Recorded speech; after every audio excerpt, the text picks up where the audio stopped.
Good morning, everybody, and welcome to the first Masterclass for Opportunities for Generation X. So from the 22nd to the 26th of March, we'll be hosting 2 events a day, a first a Masterclass and a second a panel discussion, all aimed at offering advice to job seekers with the help of real-life industry leaders. And it's great to see so many of you joining today. We'll soon hear from Craig Walsh, the STEM Up manager at BCU, and Dean Common Walker, business manager at Apprenticeship. So first of all, I'd just like to mention that both Dean and Craig will be talking to you regarding work opportunities for older unemployed people age 50 plus, flexible work patterns in manufacturing, upskilling in the digital age, and how their businesses can help. This will take around about 30 minutes, and any time at the end will be left for questions to the panelists. With us today as well, we have Annetta, my colleague, just here for technical support in case anything goes wrong in terms of internet connections and things like that. So let's get straight into it, guys. So thanks again, Craig and Dean, for joining us today. We'll hear from Craig now. So Craig, please can you introduce yourself and tell us a bit more about your role at BCU? Thank you. No problem. Thank you very much, Yasmin. I'm just going to share my screen. Hopefully that's worked. Yes, good morning. Once again, thank you very much, Yasmin, for the introduction and having me present with yourselves at Made Futures. My name's Craig Walsh and I'm a Programme Manager at Birmingham City University.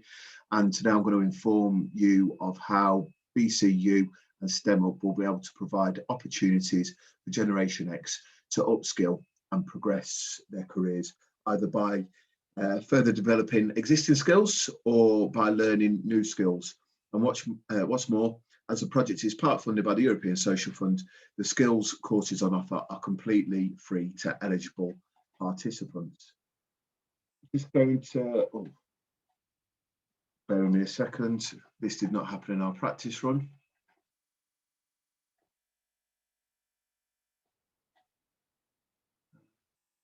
Yeah, I'm just going to share a video with you quickly. Hopefully this works and the sound works as it did in our practice run, and then I'll continue giving you a bit more information. It's time to STEM up.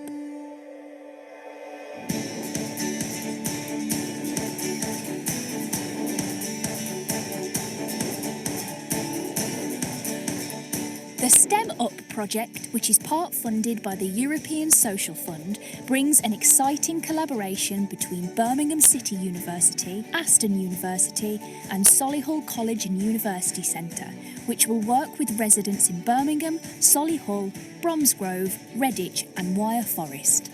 STEM Up is a professional development programme that gives you access to the right training you need to grow your skills. Whether you're a business owner looking for staff training, an employee looking for professional development or a career change, or you are currently unemployed or a current student, there is something for everyone to boost their career aspirations in the creative, digital, advanced manufacturing or engineering sectors. The programme provides you with skills that can take you into a new world of industry opportunities, with specific focuses on the creative and digital sector, such as content creation and social media marketing. You can also access industry skills such as electrical engineering and Cisco IT Essentials if you need support in the advanced manufacturing and engineering sector. Don't know where to start? Upon completing a skills assessment with your assigned skills advisor, you'll have your very own personal development action plan, which will identify the right vocational courses for you. Want to move to a new role but need to tighten your soft skills? We do that too. Pick from a huge range of courses ranging from equality and diversity training all the way through to studying how to become a great leader.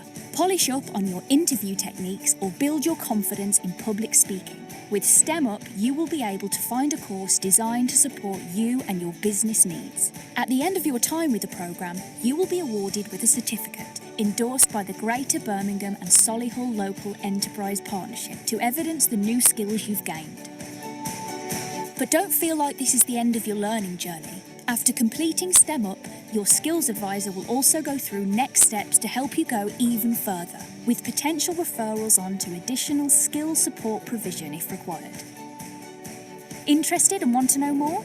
Contact us at www.bcuadvantage.co.uk/STEM up. Brilliant. So, as mentioned in the video, STEM Up has over 73 upskilling skill support opportunities, which are provided by BCU, Solihull College and University Centre and Aston University. They cover skills which can be used in a wide variety of settings and roles. But with such a range of courses on offer from 3 fantastic institutions, how will you know what is the right course for you? Well, upon registering your interest in the project, you'll be allocated a STEM Up skills advisor. They will complete a skills needs assessment with you step by step. In doing so, you'll perform a self-assessment on a range of skills and how relevant these skills are to your career aspirations. The skills which are identified as the ones you most require but have the biggest gap will be the ones which we can help you develop. This will create a personal development skills action plan. And in completing the action plan, your chosen courses will be agreed alongside joining instructions. Throughout your undertaking of skills support, you'll have opportunities for review with your skills advisor, which will enable you to set new targets if needed. Upon completing your skills support, you will be awarded a certificate alongside identifying how you will utilise your newly gained skills to progress or change your career.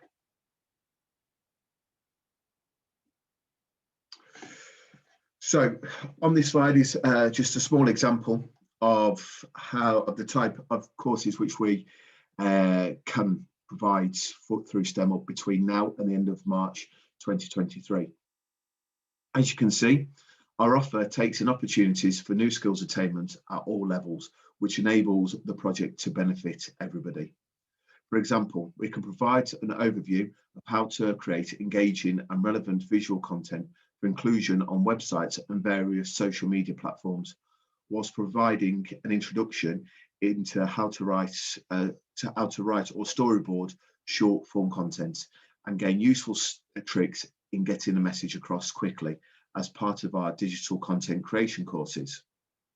We can also inform you of how current data protection legislation and how it is applied.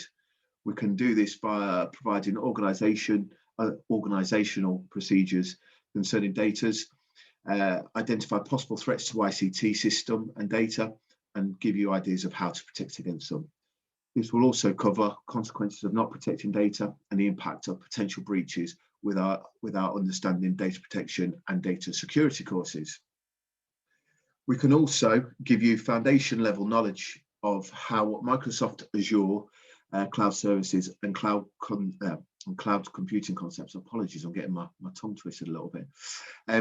This is focused on cloud computing services and models of infrastructure as a service, alongside platform as a service and software as a service.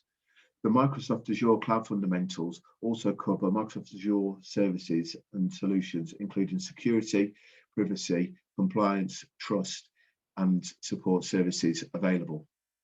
At present, for the obvious reasons, all of our courses are going to be delivered virtually online by our academics at the 3 institutes. However, as hopefully in the near future, we'll be able to work from a more face-to-face setting, we'll be able to deliver these face-to-face, as we appreciate that some of the courses are going to be much better going to have much better benefits by delivering them hands-on.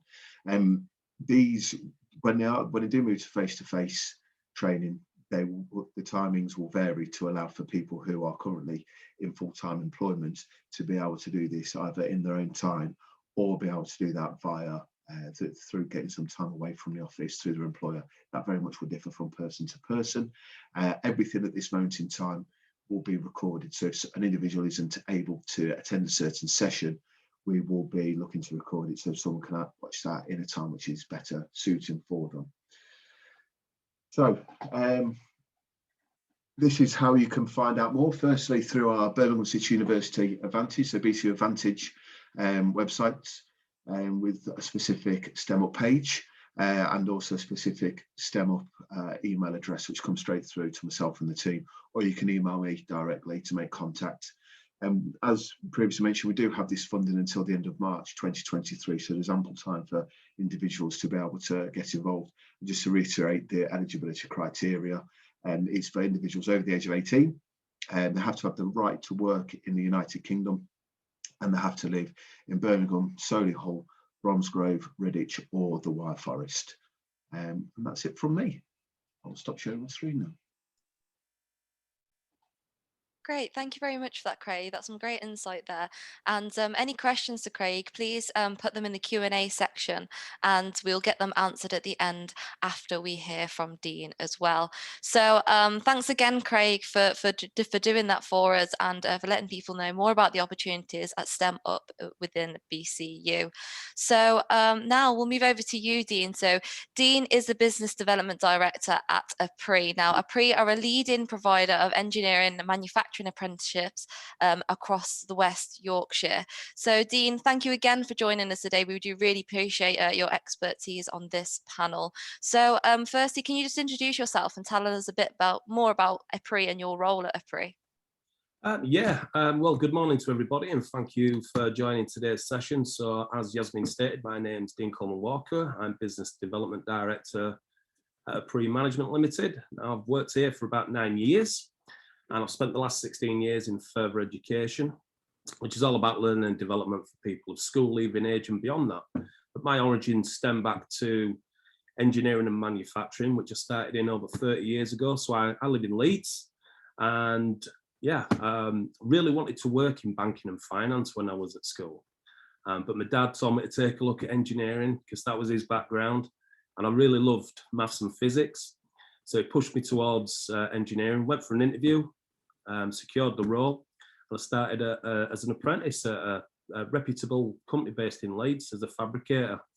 And I did that for 4 years on an apprenticeship, and after that, I just really fell in love with the industry and went towards another route, which was a polymer technician in injection molding. And I did that, rose up through the ranks, became the youngest works manager at 25 for that company, which was worldwide.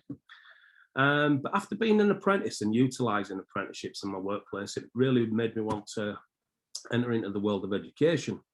So I left a very well-paid role in manufacturing and really set about becoming an assessor and a trainer. That led on to more teaching. I went into sales and marketing, and I joined APRI and really found the true vocation in helping people of all ages fulfil their ambitions through apprenticeships and other development. I became a director a couple of years ago, and the rest is history, and we're making it as we go along. But today's topic, quite relevant to me, as I am one of Generation X. Thanks for that, Dean. And by the way, guys, for everybody watching, you can head to APRI's stand at the Made Futures exhibition, and the same for Birmingham City University. They also have a stand at the exhibition, so make sure you take a look at both of them. So Dean, let's get straight into the questions. So APRI is based in Yorkshire and specialises in supplying apprentices to the manufacturing and engineering industry. So can you tell us a bit more about APRI and what opportunities are available for Generation X or people just looking to upskill or learn a new skill? Yeah, no worries. So I've got no slides. I'm not like Craig. I'm not that slick. So it's just going to be a bit of speaking for me. But just to give you a bit of a flavour about what APRI is. So APRI is a not-for-profit registered charity. We're based in Bradford in West Yorkshire. We're established in 1967 as a group training association, or a GTA, and that continues to be governed by engineering employers to this day. So our inception really was for industry, and that's what we're all about. And APRI management is a wholly owned subsidiary of the APRI Charity Limited. So since the 1960s, GTAs have provided solutions to the workforce development needs of employers large and small around the country. And that's been in delivering high quality technical training and achieving success rates consistently above the national average, thereby creating real opportunities for many thousands of young people and adults to pursue worthwhile careers in industries critical to the UK's economy's growth. I'm going to go back in time a little bit now, as some of the people attending today's meeting may remember some of these names and possible dates. So, yeah, GTAs were first introduced as a result of the 1964 Industrial Training Act. And during the 60s, the Engineering Training Board, or EITB, were responsible for founding a large number of the 40 GTAs, which are still in existence as a way of ensuring employers had access to quality engineering technicians where they were needed around the country. Now, APRE is an Ofsted good provider with outstanding for personal development, behaviour and welfare. And we pride ourselves on the continuous development that we go through. Now, we've delivered in excess of 5,000 apprenticeships over our history, with around 200 member companies that we help recruit and train their apprentices for them. And when I say member companies, these are clients who are based all around West Yorkshire. Some employers have multiple sites across the UK, and we deliver to them. So, for example, we train apprentices from a company called RWE, which is an organisation specialising in power generation and renewable energies. £13 billion, €13 billion annual turnover, about 20,000 staff. And they send their apprentices to us from all over the UK, and they do that to train for a year with us. And we're predominantly an industrial engineering training company. We work with all sorts of businesses in shapes and sizes, from family run to massive blue chips. And these are in the oil and gas, fast moving consumer good, medical, military engineering, aerospace, and so on. But obviously we're reflective of the local markets of what happens in West Yorkshire. Now, our apprenticeships range from level 2 to 4, but we have about 90% of our delivery, which is at level 3, which is classed as skilled when you've done a 4-year apprenticeship. So we train apprentices in design, maintenance, welding, fabrication, mechanical, electrical, maintenance, technical roles. And a lot of people out there believe engine's all really hands-on, but there's loads of roles for office-based people in planning, buying, procurement, sales, and that all needs a level of engineering skills and knowledge in order to be proficient in them roles as well. So opportunities then for the older generation. I'll say the older generation. I don't want to upset anybody by saying that, but we know who we are. Well, things have altered vastly in the last 5 years. The landscape's really changed, and it's been through necessity, really. Because when I speak to our members in manufacturing, especially the larger ones, we see there's a largely aging workforce, and this is people of retirement age, and there's a healthy number of the younger people. Now that puts a vast amount of pressure on HR, as there's often a large exodus of retirees, and that leaves a gaping hole. So I'm often asked how we can plug that gap in between, and this is where generation firmly sits. So, you know, if I want to mention an apprenticeship to somebody at 30, 40, 50 years of age, and you know, it may not seem common to most, but this is something that we're seeing more and more of all the time. Now, our current percentage of apprentices who are 25 plus is 40% of our intake. And I know it sounds low, but this is really bucking historical trends for people going into semi-skilled and skilled roles. The companies are recognising people who've been with them for a length of time and who show desire to progress. And this is where training and development really comes into its own, whether it be through apprenticeships or upskilling. Progression for staff in business leads a gap where they were. And this is an opportunity for people looking for an inroad into the manufacturing sector. But manufacturing is still a priority, and it's a growth sector in the UK, not just West Yorkshire, but the skills gap is widening every single year. And the fact is there just isn't enough people going into engineering and manufacturing, which is putting additional pressure on an already pressurised industry as well. So, you know what? Companies will look at younger people to introduce them into their ways of working, and they like the blank canvas, for the want of a better term. But older people have positives, and that can sometimes outweigh the younger applicant. Now, these can be anything from vast experience in related roles, transferable skills from other industries. We sometimes see when construction industries hit hard, in recessions, you know, workers migrate into manufacturing as the skill sets and traits are often similar. Then you have the fact that older people have commitments to family and household that will hopefully make them a surer thing. Now, obviously my specialism is in apprenticeships and mainly start a career in most aspects, but don't forget apprenticeships are available to people of any age. The thing that's a worry though is that salaries are often more often than not significantly less. than what older people are used to. But you've got to say to yourself, this is short term and it will increase. Because sometimes when you're put in a situation, you have to seem to go backwards in order to go forwards. Yeah, most definitely. I definitely agree there, Dean. Yeah, I mean, there's a big expectation of ability for roles, and it's essential that you have to get yourself match fit, so to speak. So English and maths is expected in any role, but basic to good maths is definitely a requisite in manufacturing. And colleges and online learning can definitely benefit and accent your current abilities, and that's only going to amplify your chances at getting a job. So there's things that you can do. My advice is not just to look on job sites. There's actually one called Find an Apprenticeship. You'll be able to type in your location, keyword searches, that'll show you real-time positions, and you can set alerts for job vacancies. But also, I must say, you've got to look at your whole work history and anything you've done and show that's part of your development. Show employers you're proud of your achievements in life. And it doesn't always have to be work-related. You know, sometimes it's the things in life like family, grandkids, etc., that make us strive to be better for ourselves. And employers like to see that and focus and passion is still relative at any age when seeking employment. You know, and it's never too late to learn. But do you know what? If you've got a lot of years experience, there's even roles out there as assessors, so you can pay it forward and work with people that are learning to develop as well. And if you've got occupational specialties, certainly look at some of the training providers because they're looking for decent people in order to do that. Yeah, definitely. And I think one of the things, for Generation X or, people just looking to upskill is that there may be, other things going on in their life. So have you found that manufacturers in the Yorkshire area which you supply your students to sort of have flexible work patterns? And if so, can you sort of give us an example of this, of some of the flexible work patterns that they introduce into their businesses for people who have, other things going on within their working lives? Yeah, I mean, it's really hard to have a flexible working pattern sometimes when you're studying as an apprentice. And in most cases, our students study on day release, and this is the same day each week over an academic year. So therefore, going on to shifts is a bit of an issue.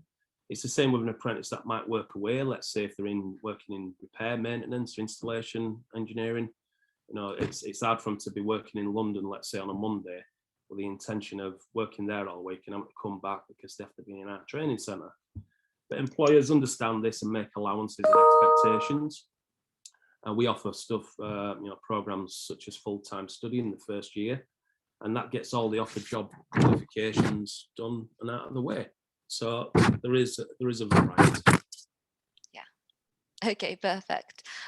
So has the pandemic, do you think, changed flexible work in any way in your experience at Appre? Pandemic's changed a lot of things. It has. But yeah, I think it's shaped and distorted businesses' operating models. Some companies, it's meant more flexible working has been mandatory, and this is because of social distancing, numbers of people on shift, for example. You can't have a crowded workplace. And for some businesses, it's meant an increase in productivity. This has meant staff working longer hours, and again, that comes with its own issues as well at that point. But our students were allowed to work from home, even if furloughed. As a rule state, they could still train as it wasn't actually manufacturing specific products. And we've seen phased returns to the workplace that have been agreed inclusively in most aspects. And the employers that we work with, they're very respectful of the staff, and it's a bit of a parliament to agree on best working practices in this pandemic. And it's hit hard, and it's really changed our processes on thoughts on what the future's going to bring and how we attack it in the workplace. But luckily, our apprentices in West Yorkshire have been very lucky on that side of it. We've only seen a small number of redundancies, but in these cases, we've managed to redeploy people. So there's been slight shifts and disruption, but by and large, people just get on with it. And it's been really a case of the fortunate helping the unfortunate around here. Yeah. Which has been good. Yeah, definitely. And it's a really comforting thing to know, actually. So thank you for that. So just finally then Dean, what in terms of training in the digital age, what training does Appre offer to upskill within a digital basis? Yeah, I mean, it's part and parcel really for engineering, because apprenticeship wise for us, we offer a whole host of digital training, and that's embedded as part of the apprenticeship program. You know, we cover things such as computer-aided design, programmable logic control, robotics, CNC programming. But IT skills are really imperative in this industry, and they're used in their day-to-day lives and for studying as well. But the one thing that's a bit disappointing was the removal of IT functional skills from apprenticeships. And this is at a time when we're seeing more older people gaining apprenticeships, and they've got a need to boost these skills. I mean, maths and English remain, but IT is being omitted from these apprenticeships as a mandatory requirement. And basic functions with email and Microsoft packages are just commonplace and expected now. But for many, that just isn't the case.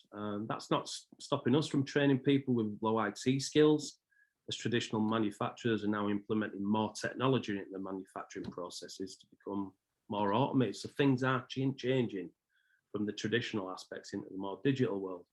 But for people now, it may even include working online, and it can raise some serious anxieties for people. So, you know, Education Secretary Gavin Williamson recently said businesses should encourage staff to boost their skills, and he urged furloughed employees to improve their knowledge, build their confidence and support their mental health so they have the skills to succeed after the coronavirus.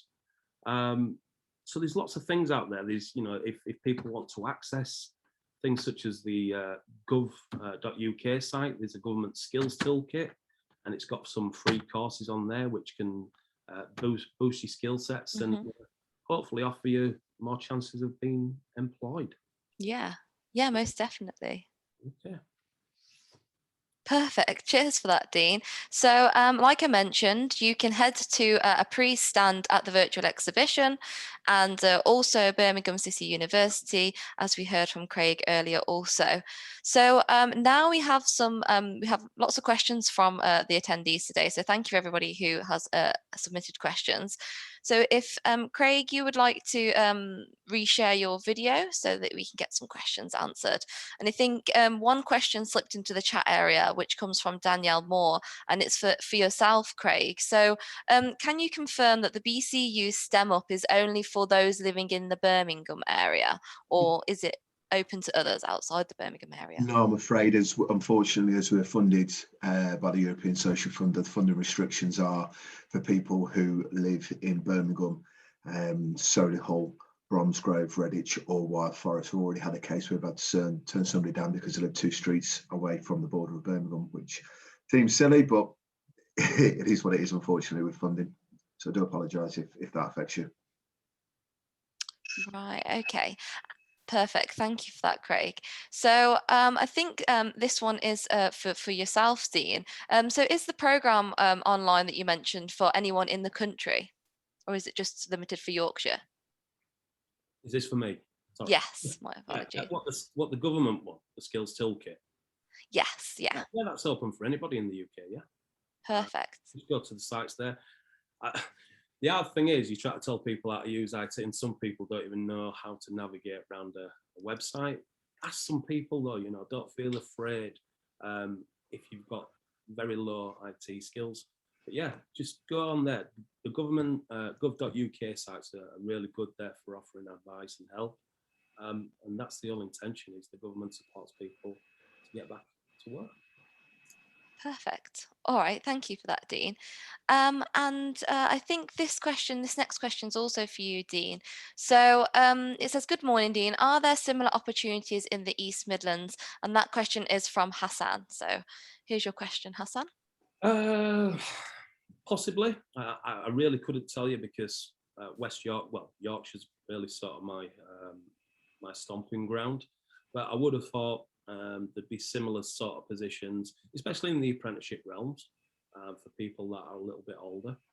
But you'll never find out until you have a look or you have a go yourself, just to see if it's something that's doable. Make sure anything that you see out there vacancy-wise, have a really good read of it. Make sure it's right for you. Yeah.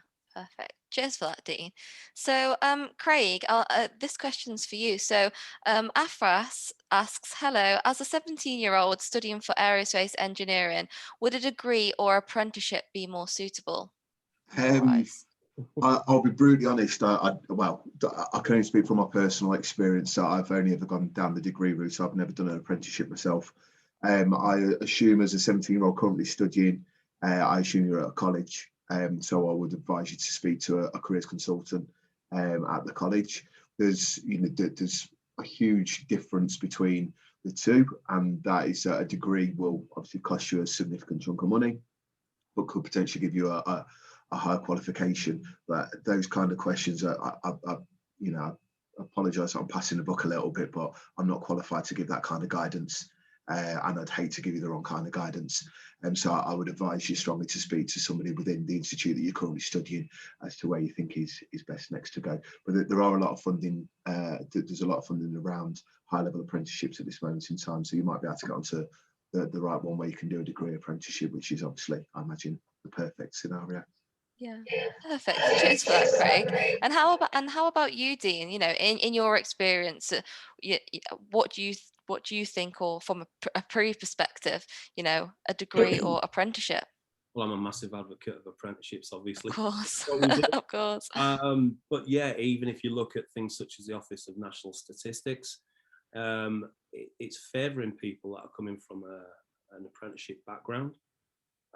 And that leads into better progression, better salaries, and that's because they've started there at a grassroots level, and that's something that I've done. And just as Craig said then, there's nothing wrong with starting on an apprenticeship and leading it on then into something like a degree apprenticeship. And the great thing you've got with that is if you've got to stack it up and say, look, if I'm an apprentice, I'm actually fully employed, and my employer's going to pay for all the training. Now, if you just go down a degree route, you've got to pay for that. Then you've got to find a job afterwards. I'm not saying it's entirely up to you about which way you want to stack it up, but stack everything up there and say to yourself, which is going to be the best option for me. But yeah, I certainly always favour the apprenticeship route. I started with, bare bones basics, and it's led me on to all sorts of things in life. Who knows, if I'd have gone down a degree path, it'd been different. But yeah, most people I work with now who are high flying and in management or more technical roles, more often than not, have come from an apprentice background. Mm-hmm. Perfect. All right. Cheers for that, Dean. So I'll ask you both this question that's just come through as well. And this one's from, and apologies if I do pronounce your name incorrectly. So this question's from Chowdhury Zishan Khan. And they ask, so they've mentioned that this is a very good session. So well done, guys. That compliments over to you. So he's asked, my question is, any opportunities you are aware of regarding to a degree apprenticeship in aeronautical engineering? So we'll go first to you, Craig, for that. Is there any opportunities for this in Birmingham City University? Whilst we do degrees in engineering, we don't specialise in aeronautical engineering. Right. Depending on where you live, I know that Loughborough University do. But aside from that, again, that's not something. I do apologise, I'm passing the buck a lot of questions, but it's a very specialist question. It's not something I'm fully aware of. No, that's absolutely fine. So how about yourself, Dean? Any opportunities you're aware of for a degree apprenticeship in aeronautical engineering? Well, depending on where the person asking the question is actually from, we get, I get asked a lot of times about weird and wonderful apprenticeships. But you've got to say to yourself, is it what's going on in the local area? Now, there's not a lot. I live in West Yorkshire, Leeds, and there's not a fantastic amount of aerospace things going on around here, unless you're part of the supply chain. So I think you've really got to look at where you are. And if it's something that you really want to do, like aeronautical, be prepared to move if that's what you want to pursue as your career pathway. So I couldn't tell because I don't know where that person is, but you've got to look at the pockets of industry of where they are in the UK. There's definitely niche things in certain parts of the UK, and it's going to be reflective of that. Yeah, definitely. Sorry, Asma, I've just been informed by one of my colleagues who's tuned in that apparently we're looking to start an aeronautical engineering qualification. So Chowdhury, I believe it was, if you drop me an email, we can send you some more information to that. Or I think, Stephen, if you're able to pop a comment into the into the comments box with the link to it, that'd be fantastic. But apologies, that wasn't something I'm aware of. Well, that turned out right, didn't it? Yeah, now we know. So you learn something new every day. Great, that's great news. So I think Craig's assistant or colleague helping today will pop a link in there for you, Chowdhury, if you are looking for that opportunity in the Midlands area. And we've just heard from Dean about that as well, if anybody from the Yorkshire area is looking for those opportunities. So Dean, this question's for you. Could you repeat that apprenticeship website that you mentioned earlier? Unfortunately, Amy didn't catch it. Yeah, sorry about that. I do have a tendency to talk quick. But yes, if you just go into your search engine and just type in "find an apprenticeship," okay, and that'll take you to the government site. We use it, well, from National Apprenticeship Service. And what you can do is you can put your postcode.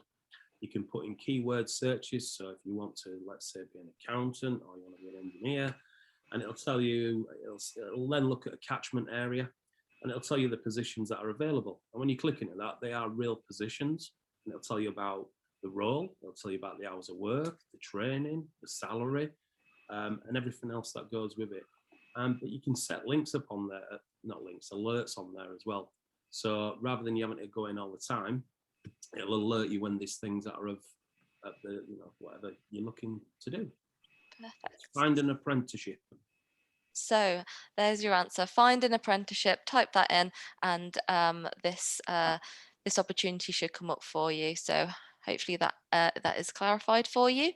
So we'll give this one over to Craig, if that's okay. So Aukash has asked, hello Yasmin, I'm an international student completing my studies in MSc Project Management by August 2021. By any chance, could I get sponsored for my visa as part of this program? Post my study, I'm eligible for post-study work visa. Can I apply for this program? So for you, Craig, are they able to apply to the program that you mentioned earlier? I would love to say yes. The summer program is seen as more sort of short-term taster sessions into different industries to see whether or not that can help you. Now, it does provide upskilling opportunities, but we wouldn't anticipate these sessions to last more than a couple of days. So therefore, my understanding of work visas is that wouldn't be able to be applicable, I'm afraid. If you're able to gain sponsorship, and you decide to move to the Greater Birmingham and Solihull area, that would be absolutely fine. You can then take part in it, but that, without having the geographical location, I'm afraid we won't be able to work with you on it. Right. Okay. Cheers for that, Craig. So, and how about you, Dean? Is there something eligible where they're able to apply for a program in a pre for this? We have seen people apply from overseas, but this is something that we can't support through our funding models, to be honest. So unfortunately, I've got to be quite abrupt with that and just say it's a no for us. But yeah, do your research. Like I say, research. Find out what you can do to help and support yourself. Yeah, most definitely. Okay. So, Dean, for yourself, so what advice and tips would you have for a student who is looking for an apprenticeship in aerospace? Okay. Well, it's an industry where you really are going to need some specific or high-end academic abilities. You're going to need the practical skills as well. But again, as I said before, it's based on location. We have numerous people that say they want to work in automotive engineering. But there's nothing that happens in West Yorkshire. There's only one manufacturing company. So it's about looking at where there's a concentrated area and seeing what positions are available. And do you know what? Don't even wait for positions to be available. If you really want something, get in touch with companies. There's enough information on companies and employers' websites, and get in touch with them, write to them, ask them, how did they get into the industry? It might open the door for you.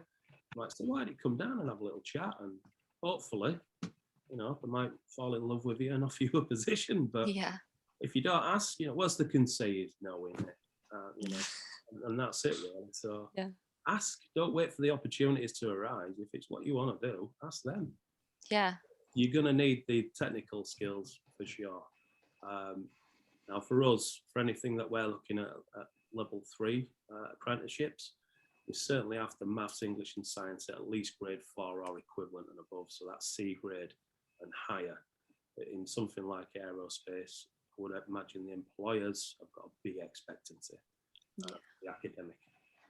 Most definitely. Cheers for that, Dean. So hopefully that answers your question there.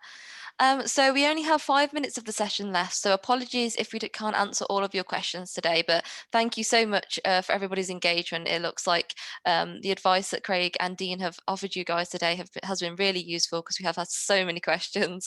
So Craig, this question's for you, and it comes from Ola. So she asks, what's your recommendation for someone with over 15 years working experience in IT from another country outside of the UK, but just came into the UK for a master's program with a year work placement? I think it's if the question is around, so I'm just looking at what's your recommendation for someone. If your question is around, getting more work experience in a different sector, then please look to utilise sort of opportunities like this.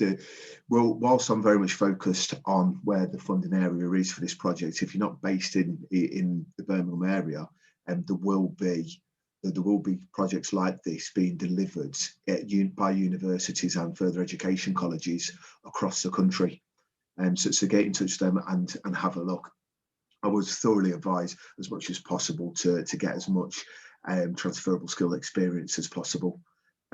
Whilst this project is focused on STEM skills thoroughly, that doesn't mean that we're only working with businesses from the STEM industry. STEM skills relate to absolutely every single industry that you need. So if you can gain experience, especially on the digital side, and creative side, as they're getting more and more popular with every single business, every single industry, then that's only going to help benefit you and benefit your career.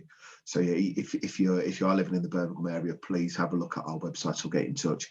If you're not, have a look at your local universities and see what they have on offer, or the local enterprise partnership. And if you type that into Google, you'll be able to find who your local one is. Yeah, perfect. Thanks for that, Craig. So Charles Ryler has asked for you, Dean, if that's okay. Do you think that the increase in government funding for apprenticeships to a flat 3K will drive more people to shy away from the degree route? And also, will it increase the availability of them? And he also says, only asking, as 2 companies that I've approached don't run apprenticeships at all and never have, nor have plans to do so. Well, obviously the new incentives there have been to usher employers into taking on apprentices, but that's not always the case. £3,000's pretty much a drop in the ocean when you're looking at engineering or manufacturing apprenticeships that go on for many years, and you've got to appreciate employers have to pay your salary. So that's a flat rate across any apprenticeship. And I don't think it's as supportive as what it could be for the engineering and manufacturing sector, or for those apprenticeships which are much longer in duration, because the onus there, it looks appetizing to begin with. But then, companies are spending tens of thousands of pounds on training, then there's salaries. So £3,000 really isn't going to help them. However, for some companies, it means that quite happy to do so. It's a bit of a swings and roundabout situation on that. But again, there are a lot of companies out there which really aren't even aware of apprenticeships and what it can do for the business. And I think a lot of that's down to the local platforms that are available, the local enterprise partnerships, and there's still a lot of work to be done to get people to recognise the benefit of apprenticeships and upskilling training. So there's a bit of a hope there that, as Craig said, the local enterprise partnerships will be instrumental in helping out there. But yeah, there's been a decline in apprenticeships, and this is obviously being introduced to kickstart it again, really. So with a bit of luck, we hope that to happen. But unfortunately, we're still in the middle of a pandemic, and it's making people reluctant to commit to anything because of the uncertainty of the future, and that's the stark reality of it at the moment, unfortunately. Great, cheers for that, Dean. So guys, it looks like we've hit 12 o'clock and this is the end of the masterclass for opportunities for Generation X. So like I mentioned earlier, you can find Birmingham City University's stand in the Skills Hall along with a pre-stand in the Skills Hall as well. So if you'd like any more information from what Craig has mentioned here today from BCU or from what Dean has mentioned from APRE, please head over to the stand and chat with the team members from those organisations on their stand. Otherwise, I hope you can all join us tomorrow for the Student and Employability Masterclass taking place at 11:15 and for the Meet Britain's Makers for West Yorkshire tomorrow at 2:30. Otherwise, we have another session for Meet Britain's Makers for Birmingham, Coventry, Warwickshire and Worcestershire later today at 2:30 p.m. So if you can make it, please be there as well. But otherwise, I'd like to thank Dean and Craig for coming on today and spending their time talking to you guys about this. Any last thoughts from you guys, from yourself, Craig? I think, well, firstly, thank you very much, and thank you for everyone who's tuned into this. I think for anyone who is really looking at changing their career or starting their career, there's one heck of a lot of help out there. It's part of the problem is knowing where to find it, but certainly universities are a fantastic place to start asking questions alongside further education colleges. But there's a huge amount of help and assistance out there, so don't feel like you can't ask for help, because people do want to help. Yeah, most definitely. And yourself, Dean, any last words from you? Yeah, From I APRE? mean, I'll just pretty much echo what Craig said on that, to be honest. The help is out there. The government really want to help and support people back in work. Obviously, they want taxpayers of the future.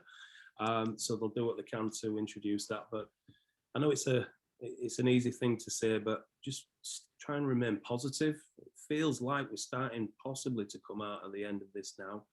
And just be focused and be passionate. Try and remain positive, because it'll only reflect in what you're doing in your job searching. But yeah, thanks to everybody that's tuned in and allowing us the opportunity, and I just want to wish everybody all the best, and hopefully everybody stays safe and well out there. So thank you. Cheers for that, Dean. And as Dean has mentioned, good luck to everybody searching through the exhibition this week and looking for a new role in manufacturing. The manufacturing sector definitely needs you, so good luck to finding your latest role. But otherwise, I'll wrap up there, and we hope to see you later today and later this week at our next events. So cheers again, Dean and Craig, and see you again soon. All the best. Bye-bye. Bye-bye.